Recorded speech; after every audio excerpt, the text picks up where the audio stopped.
News first channel ವೀಕ್ಷಕರಿಗೆ ಭವಿಷ್ಯ ಈ ದಿನ ಕಾರ್ಯಕ್ರಮಕ್ಕೆ ಸ್ವಾಗತ.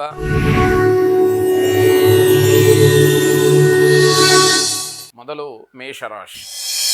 ಮೇಷರಾಶಿಯವರು ಒಂದಕ್ಕಿಂತ ಹೆಚ್ಚು ಕೆಲಸಗಳನ್ನು ಒಟ್ಟಿಗೆ ಮಾಡಿ ಮುಗಿಸಿಬಿಡ್ತೀನಿ ಅಂತ ಹೇಳಿ ಪ್ರಯತ್ನಗಳನ್ನು ಮಾಡ್ತೀರಿ, ಆದರೆ ವಿಫಲರಾಗ್ತೀರಿ. ಒಂದಾದ ಮೇಲೆ ಒಂದು ಕೆಲಸವನ್ನು ಮಾಡಿ ಒಂದು ಕೆಲಸದ ಫಲಿತಾಂಶವನ್ನು ಸರಿಯಾಗಿ ಕಂಡುಕೊಂಡು ನಂತರದಲ್ಲಿ ಇನ್ನೊಂದು ಕೆಲಸಕ್ಕೆ ಪ್ರಯತ್ನವನ್ನು ಮಾಡಿ ಅನ್ನುವಂಥದ್ದು. ಇಷ್ಟಾರ್ಥಗಳು ಈಡೇರುತ್ತೆ, ಆದರೆ ದುರಾಸೆ ಮಾತ್ರ ತಪ್ಪಿದ್ದಲ್ಲ. ನೀವು ಅಂದ್ಕೊಂಡಿದ್ದ ಕೆಲಸ ಆಗತ್ತೆ, ಆದರೂ ಕೂಡ ಮತ್ತಿನ್ನೇನೋ ಆಗಬೇಕು, ಅದು ಈ ಕ್ಷಣದಲ್ಲೇ ಆಗಿಬಿಡಬೇಕು, ಎಲ್ಲವೂ ನನ್ನದಾಗಬೇಕು ಅಂತಕ್ಕಂಥದ್ದು ಏನಿದೆ, ಅದರಿಂದ ಸ್ವಲ್ಪ ಹಿನ್ನಡೆ ಅಥವಾ ತೊಂದರೆಯನ್ನು ಮಾಡಿಕೊಳ್ಳುವಂಥದ್ದಿದೆ.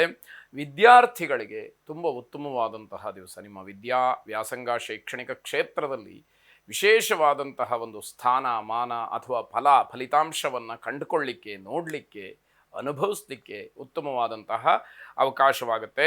ಹಳೆಯ ರೋಗಗಳಿಂದ ಮುಕ್ತಿ ಸಿಕ್ಕುತ್ತೆ. ತುಂಬ ದಿವಸಗಳಿಂದ ಯಾವುದಾದ್ರೂ ರೋಗದಿಂದ ಅಥವಾ ಇನ್ನೇನಾದರೂ ಆರೋಗ್ಯ ಸಮಸ್ಯೆಯಿಂದ ಬಳಲ್ತಾ ಇದ್ದರೆ ಅದಕ್ಕೆ ಒಂದು ರೀತಿಯಲ್ಲಿ ಮುಕ್ತಿ ಸಿಕ್ಕುತ್ತೆ. ಅದು ಏನೋ ಒಂದು ರೀತಿಯ ಬದಲಾವಣೆ ಧನಾತ್ಮಕವಾಗಿ ಆಗತ್ತೆ ಅಂತ ಅರ್ಥ. ನಿಮ್ಮ ದಿನಚರಿಯಲ್ಲಿ ಸ್ವಲ್ಪ ಮಟ್ಟಿಗೆ ಬದಲಾವಣೆ ಆಗ್ತಕ್ಕಂಥದ್ದು. ಬೇಕಾದವರಿಗೆ ಸ್ವಲ್ಪ ಸಮಯವನ್ನು ಮೀಸಲಾಗಿಡ್ತೀರಿ. ಯಾರು ನಿಮಗೆ ತುಂಬ ಆತ್ಮೀಯರೋ ಅಥವಾ ನಿಮ್ಮ ಬಂಧುಗಳು ಅಥವಾ ನಿಮಗೆ ಯಾರು ಪ್ರಿಯರೋ ಅವರ ವಿಷಯಕ್ಕೆ ಒಂದಷ್ಟು ಸಮಯವನ್ನು ಮೀಸಲಾಗಿಡ್ತಕ್ಕಂಥದ್ದು. ನಿಮ್ಮ ಭಾವನೆಗಳನ್ನು ನಿಯಂತ್ರಣದಲ್ಲಿ ಇಟ್ಕೊಳ್ಳಿ. ಭಾವುಕರಾಗಿ ಭಾವನಾತ್ಮಕವಾಗಿ ನೀವೇನಾದರೂ ಹೆಚ್ಚಿಗೆ ನಿಮ್ಮ ಒಂದು ನಡವಳಿಕೆಯನ್ನು ತೋರಿಸಿಬಿಟ್ರೆ ಅದು ತಪ್ಪಾದೀತು, ಅದರಿಂದ ನಿಮಗೇನೋ ಅವಮಾನವೋ ತೊಂದರೆಯೋ ಹಿನ್ನಡೆಯೋ ಆದೀತು ಅನ್ನುವಂಥದ್ದು. ಚಂಡಿಕೇಶ್ವರನನ್ನು ವಿಶೇಷವಾಗಿ ಪ್ರಾರ್ಥನೆ ಮಾಡಿ. ಶುಭವಾಗಿ. ವೃಷಭ ರಾಶಿ. ಆರೋಗ್ಯದಲ್ಲಿ ಸಣ್ಣ ಪುಟ್ಟ ಏರುಪೇರುಗಳಾಗತ್ತೆ, ಅಗತ್ಯವಾಗಿ ಚಿಕಿತ್ಸೆಯ ಮೊರೆ ಹೋಗಿ ಅನ್ನುವಂಥದ್ದು. ನಿಮಗೆ ಧನಲಾಭಕ್ಕೆ ಅವಕಾಶಗಳಾಗ್ತಕ್ಕಂತಹ ದಿವಸ, ಧನಲಾಭವಾಗತ್ತೆ ಅನ್ನುವಂಥದ್ದು. ವ್ಯಾಪಾರ ವ್ಯವಹಾರಾದಿಗಳನ್ನು ನಡೆಸ್ತಕ್ಕಂಥವ್ರಿಗೆ ಶುಭ ಮತ್ತು ಲಾಭ ಇರುವಂತಹ ದಿವಸ. ವೈವಾಹಿಕ ಜೀವನದಲ್ಲಿ ಸಣ್ಣ ಪುಟ್ಟ ವಿಚಾರಗಳಿಗೆ ಜಗಳವಾಗತ್ತೆ, ಬಿರುಕು ಬಿಡ್ತಕ್ಕಂತಹ ಸಾಧ್ಯತೆ ಇರುತ್ತೆ. ಹಳೆಯ ವಿಚಾರಗಳೆಲ್ಲ ಮುನ್ನೆಲೆಗೆ ಬರುತ್ತೆ. ಗೌಪ್ಯವಾಗಿ ಇಟ್ಟುಕೊಂಡಂತಹ ಮನಸ್ಸಿನಲ್ಲಿದ್ದಂತಹ ಕೆಲವಷ್ಟು ವಿಚಾರಗಳು ಈ ದಿವಸ ಹೊರಹೊಮ್ಮತ್ತೆ ಅನ್ನುವಂಥದ್ದು. ಇದನ್ನು ಗಮನಿಸ್ಕೊಳ್ಬೇಕು. ಉದ್ಯೋಗವನ್ನು ಹುಡುಕ್ತಾ ಇರ್ತಕ್ಕಂಥವ್ರಿಗೆ, ನಿರುದ್ಯೋಗಿಗಳಿಗೆ ಸ್ವಲ್ಪ ಮಟ್ಟಿಗೆ ಏನೋ ಅನುಕೂಲವಾಗುವಂತಹ ಸಾಧ್ಯತೆಗಳು, ಆ ಸೂಚನೆಗಳು ಹೆಚ್ಚಾಗಿ ಕಾಣ್ತಾ ಇದೆ. ಶತ್ರುಗಳ ಕಾಟ ಹೆಚ್ಚಾಗಬಹುದು, ಅದನ್ನು ಗಮನಿಸ್ಕೊಳ್ಳಿ. ನಿಮ್ಮ ವಿರೋಧಿಗಳು ನಿಮ್ಮ ವಿರುದ್ಧವಾದಂತಹ ಕೆಲವು ಚಟುವಟಿಕೆಗಳಲ್ಲಿ ತೊಡಗಿರ್ತಾರೆ, ಅದು ನಿಮಗೆ ತೊಂದರೆಗೆ ಕಾರಣ ಆಗಬಹುದು. ಪ್ರತ್ಯಂಗಿರಾ ದೇವಿಯ ಪ್ರಾರ್ಥನೆಯನ್ನು ಮಾಡಿ ಇರತಕ್ಕಂತಹ ಶತ್ರುಗಳ ಉಪಟಳ ದೂರವಾಗಲಿ. ಶುಭವಾಗಿ. ಮಿಥುನ ರಾಶಿ. ತಲೆಗೆ ಸಂಬಂಧಪಟ್ಟ ಹಾಗೆ ಸಮಸ್ಯೆಗಳಾಗ್ಬೋದು, ತಲೆನೋವು ಅಥವಾ ಮೈಗ್ರೇನ್ ಅನ್ನುವಂಥದ್ದು. ಇದನ್ನು ಸರಿಯಾದಂತಹ ರೀತಿಯಲ್ಲಿ ಸರಿಯಾದ ವೈದ್ಯರಿಗೆ ತೋರಿಸಿ ಅವರ ಸಲಹೆ ಚಿಕಿತ್ಸೆಯನ್ನು ಪಡ್ಕೊಳ್ತಕ್ಕಂಥದ್ದು ಒಳ್ಳೆಯದಾಗಿರುತ್ತೆ. ಮೇಲಧಿಕಾರಿಗಳಿಂದ ನಿಂದನೆಗೊಳಗಾಗ್ತೀರಿ. ಹೇಳಿದಂತಹ ಕೆಲಸವನ್ನು ಸಮಯಕ್ಕೆ ಸರಿಯಾಗಿ ಮಾಡೋದಿಲ್ಲ, ಸಮಯಕ್ಕೆ ಆದ್ಯತೆ ಇಲ್ಲ, ಪ್ರಾಮಾಣಿಕತೆ ಇಲ್ಲ ಅನ್ನುವಂತಹ ಮಾತುಗಳೆಲ್ಲ ನಿಮ್ಮ ಬಗ್ಗೆ ಬರಬಹುದು ಅನ್ನುವಂಥದ್ದು.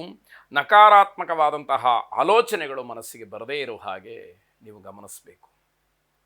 ಮೇಲಿಂದ ಮೇಲೆ ಆಪಾದನೆಗಳನ್ನು ಕೇಳಿ ಅಪವಾದಗಳನ್ನು ಹೊತ್ತುಕೊಂಡು ಯಾವುದೋ ಕೆಟ್ಟ ನಿರ್ಧಾರಗಳನ್ನು ಮಾಡುವಂಥದ್ದು ಬೇಡ. ನಾನು ಇವತ್ತಿನಿಂದ ಕೆಲಸಕ್ಕೆ ಹೋಗೋದಿಲ್ಲ, ಯಾರ ಮಾತನ್ನು ಕೇಳೋದಿಲ್ಲ, ಹೀಗೆಲ್ಲ ಧೋರಣೆಯ ಮಾತುಗಳನ್ನು ಆಡಿದಾಗ ಅದು ಜೀವನಕ್ಕೆ ತೊಂದರೆ ಆದೀತು ಅನ್ನುವಂಥದ್ದು. ಮಾನಸಿಕವಾದಂತಹ ಒತ್ತಡದಿಂದ ಕೋಪ ಹೆಚ್ಚಾಗಬಹುದು, ಮಾನಸಿಕವಾಗಿ ಸಮಾಧಾನ ಇರುವುದಿಲ್ಲ. ಯಾವಾಗ ನೀವು ಏನೇ ಕಷ್ಟಪಟ್ಟರೂ ಕೆಲವು ಅಚಾತುರ್ಯಗಳನ್ನು ಬಿಟ್ಟರೆ ಎಲ್ಲವುದಕ್ಕೂ ಕೂಡ ತಪ್ಪು ನಿಮ್ಮದೇ ಅನ್ನುವಂತಹ ಮಾತುಗಳನ್ನು ಕೇಳಿದಾಗ ಮಾನಸಿಕವಾಗಿ ಹಿಂಸೆ ಆಗುವಂಥದ್ದಿರುತ್ತೆ. ಎಲ್ಲ ಅನುಕೂಲಗಳಿದ್ದರೂ ಕೂಡ ಅನುಭವಿಸುವಂತಹ ಯೋಗ ಇಲ್ಲ. ಯೋಗ್ಯತೆ ಇದೆ, ಯೋಗ ಇಲ್ವಲ್ಲ ಅನ್ನುವಂಥದ್ದು ಪ್ರಶ್ನೆಯಾಗುತ್ತೆ. ಸಾಯಂಕಾಲದ ಹೊತ್ತಿಗೆ ವ್ಯಾವಹಾರಿಕವಾಗಿ ಹಣದ ವಿಚಾರ ಸ್ವಲ್ಪ ಮಟ್ಟಿಗೆ ಜಗಳಕ್ಕೋ ಅಥವಾ ಮಾತುಕತೆಗೋ ಅವಕಾಶಗಳಾಗುವಂಥದ್ದು. ನವಗ್ರಹ ಪೀಡಾ ಪರಿಹಾರ ಸ್ತೋತ್ರವನ್ನು ಪಠನೆ ಮಾಡಿ, ನವಗ್ರಹರನ್ನು ಪ್ರಾರ್ಥನೆ ಮಾಡೋದ್ರಿಂದ ಪೀಡೆ ಪರಿಹಾರವಾಗಲಿ ಅನ್ನುವಂತಹ ಭಾವನೆ ಇರಲಿ.